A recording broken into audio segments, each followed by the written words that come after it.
Hi everyone, this is Dr. Nitin Chhoda and welcome to this episode of Ignition Time. I broke the news earlier today on our channel about the bipartisan group of senators, influential senators, that have put together a $908 billion bill.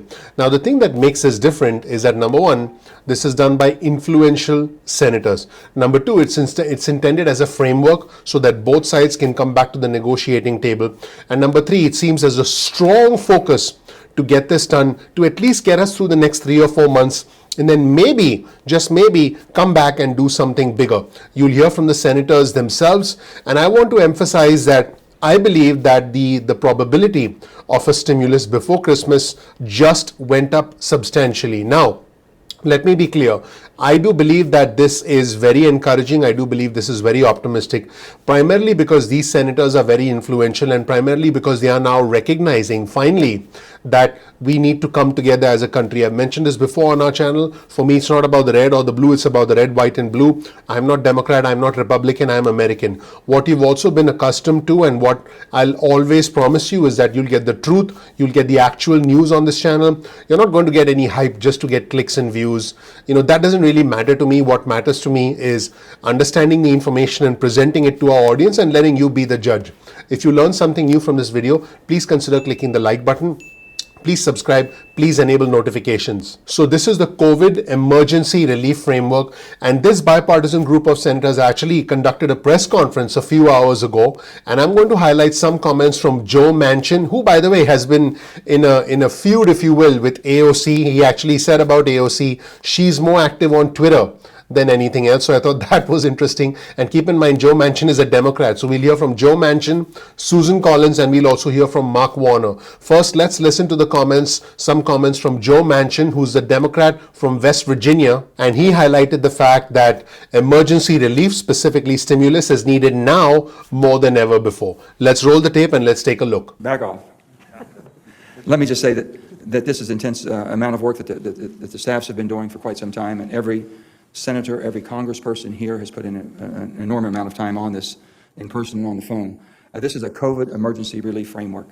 We've worked in the best interest of what we believe is great for our country, is good for our states, and we can all go home knowing that we have worked diligently to make sure that the unemployed, the small businesses, the state and local funding, student loan forbearance, everything that's going to come to a halt in December because of the timing, it's not going to happen. So we're battling COVID-19 more fiercely now than we ever have before. We recognize that. It's inexcusable for us to leave town and not have an agreement, that we can come together and not show that we can work the way the Senate and the way that Congress was intended to work in a bipartisan way. It's not the time for political brinkmanship. You'll not see any of that here today on this stage. And we're going to intend to move this forward after months of failing to act for one reason or another. We're not blaming anybody for why they haven't come to an agreement. It wasn't enough, it's too much, whatever. We know what's necessary right now in a timely fashion. Our bipartisan bicameral group, as I said, has worked over the past month. We're pleased to present to you today a template or a framework, if you will, that's put together by senators and representatives from their respective caucuses. Our action to provide emergency relief is needed now more than ever before. The people need to know that we are not going to leave until we get something accomplished, or this group that's worked together so diligently. So I'm committed to seeing this through. I truly am.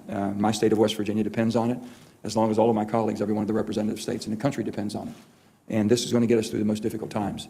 This will run up to the end of the first quarter, April 1, and we hope that we can get the relief that's needed. Now in the next segment, we'll hear from Senator Susan Collins, who won re-election. She's a Republican from Maine, highly influential Republican, I might add, and she actually is close friends with President-elect Joe Biden. In fact, Joe Biden called Susan Collins before he even spoke with Senate Majority Leader Mitch McConnell. To the best of my knowledge, he has not yet spoken with Senate Majority Leader Mitch McConnell, but I think what I'm trying to emphasize is that Joe Biden called Susan Collins shortly after the election. This shows you how close they essentially are. And listen, it's important for both sides to work together. That much we can agree on. Susan Collins pointed out, we worked together day and night through the Thanksgiving recess to try and put this together. So even though obviously we had a Thanksgiving break, it appears that a lot of bipartisan senators, Democrats and Republicans, were working together to put this together, which is extremely encouraging. Let's hear directly from Susan Collins, Republican from Maine, and see what she had to say. Thank you.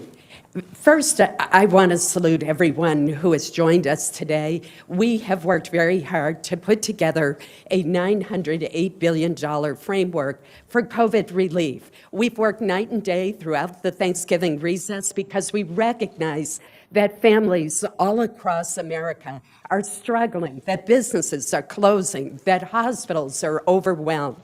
As we deal with this second wave or third wave of this pandemic, it is absolutely essential that we pass emergency relief. I'm particularly pleased that the package includes $228 billion for the Paycheck Protection Program that has helped keep our small businesses afloat and paying their employees. That's the most important part. In Maine, it has helped sustain the jobs of 250,000 workers.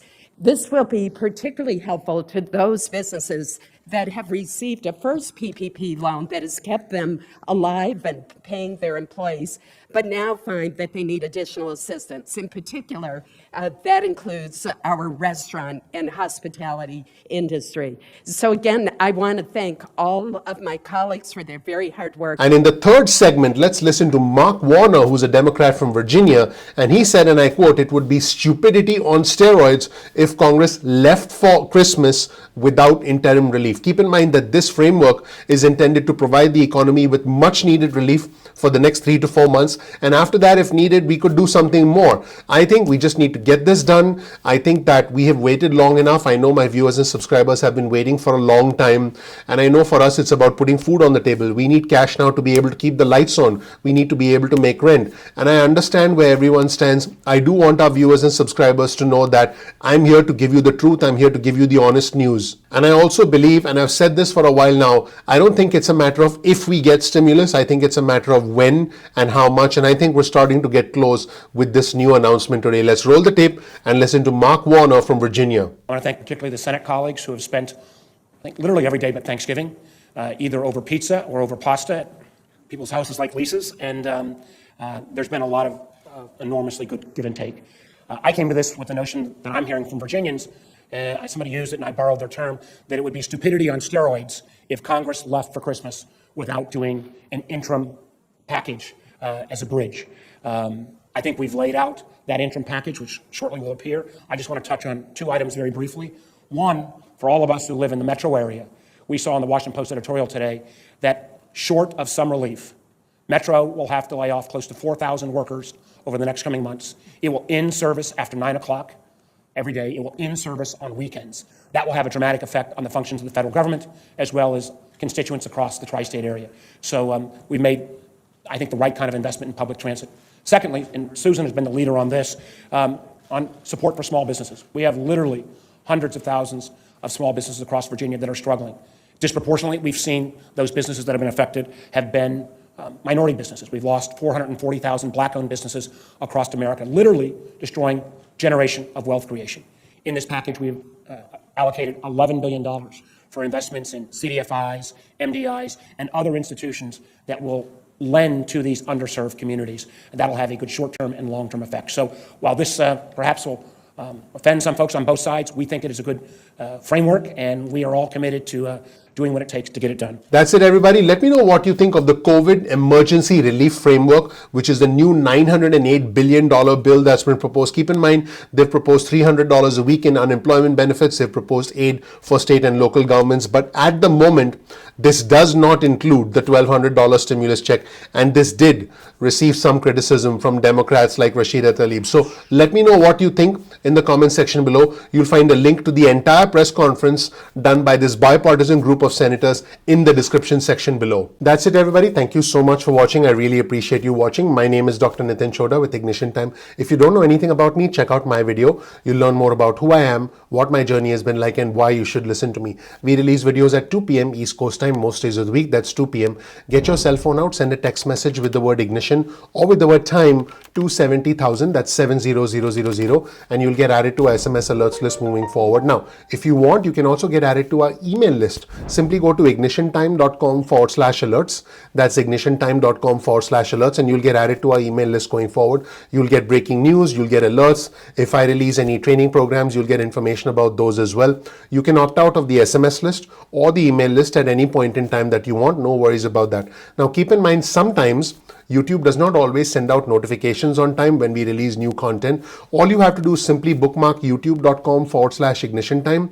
That's youtube.com/ignition time. And then you can visit the homepage of our channel, and then you can watch our videos at any point in time that you want. You're not dependent on notifications from YouTube. Speaking of notifications, if you want to follow us on Instagram, follow us at ignition_time. That's our handle, ignition_time on Instagram, and you'll get exclusive news and content on Instagram. Speaking of exclusive news and content, you can get breaking news alerts from us on Twitter. Simply follow us at ignition_time on Twitter as well, and you'll get breaking news and alerts from us on Twitter, so make sure you do that. As always, if you learned something new from this video, please consider clicking the like button.